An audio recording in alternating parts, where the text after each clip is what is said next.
Seguimos avanzando en nuestra carterita redonda. Ahora vamos a hacer, ya que ya terminamos hasta aquí, que es la parte de los aumentos y la formación del dibujo, ahora nos corresponde hacer lo que es este lateral, que ya es sin aumento y es como para formar el ancho de nuestra carterita redonda. Entonces vamos a hacer lo siguiente. Vamos a hacer, luego de nuestras dos carreras finales de aumento, vamos a hacer una carrera completa en unicolor.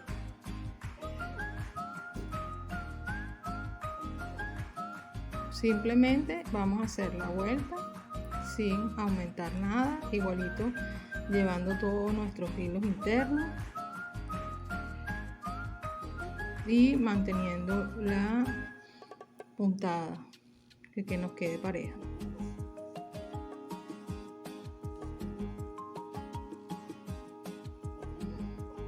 Así vamos a realizar toda esta vuelta, toda sin aumento. Vamos a ir avanzando. Esto nos va a ayudar, como no le vamos a hacer aumento, a que se nos cierre, ¿verdad? Y nos quede más acocado y hace que nos dé el ancho de la cartera. Bueno, vamos a hacer toda la vuelta y ya regreso. Ya terminé la vuelta, la hice en este color. Fíjense que ya inmediatamente empieza a subir. Okay. Y ahora vamos a hacer lo siguiente. En la vuelta que viene voy a hacer lo mismo sin aumentar.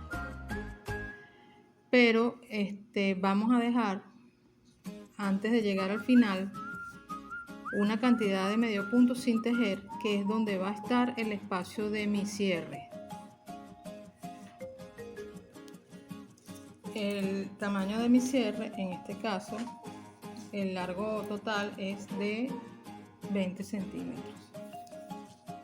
Pero yo le voy a dejar aproximadamente 18 centímetros o 17 centímetros de espacio.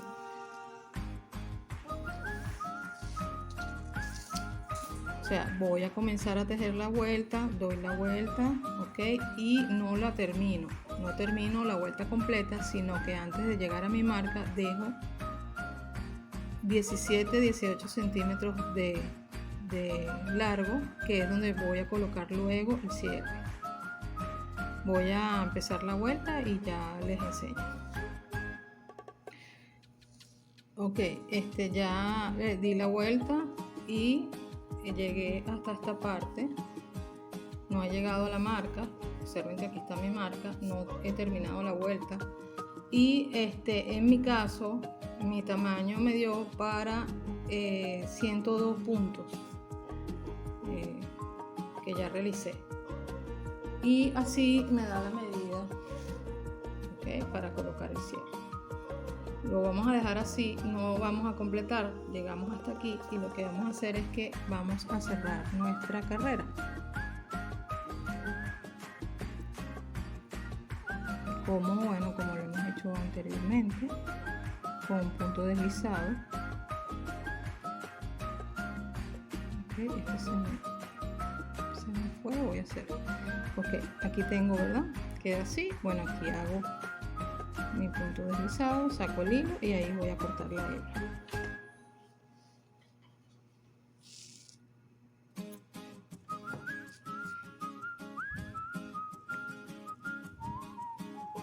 Y aquí voy a cortar el hilo, los hilos internos con nuestra alma.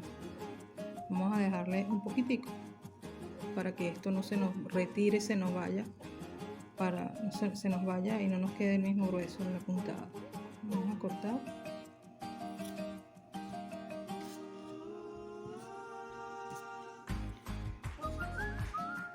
Y de esta manera ya tenemos la primera etapa.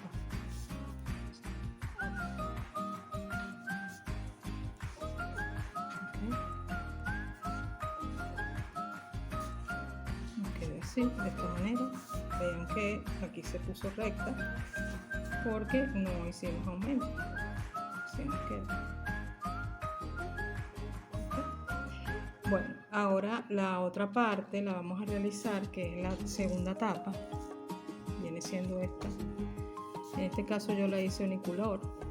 Si ustedes quieren pueden hacer exactamente lo mismo que hicieron aquí y hacen las dos tapas iguales.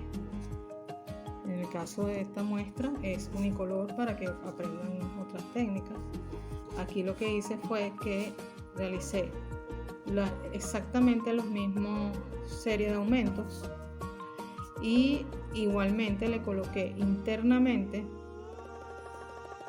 toda la cantidad de hilos que usamos en la anterior. Esto es para que nos quede exactamente el mismo ancho y nos quede la misma puntada cuando terminemos, para que las dos tapas nos empalmen del mismo tamaño. Al terminar de hacer lo mismo exacto, igualito los aumentos, luego que termines los aumentos haces las carreras finales que te enseñé para ya subir y dar el ancho. Vamos a contar la cantidad de puntos que tenemos alrededor para verificar que sea la cantidad exacta de nuestra tapa. Debe tener exactamente los mismos puntos para que nos quede perfecto cuando unamos las dos partes.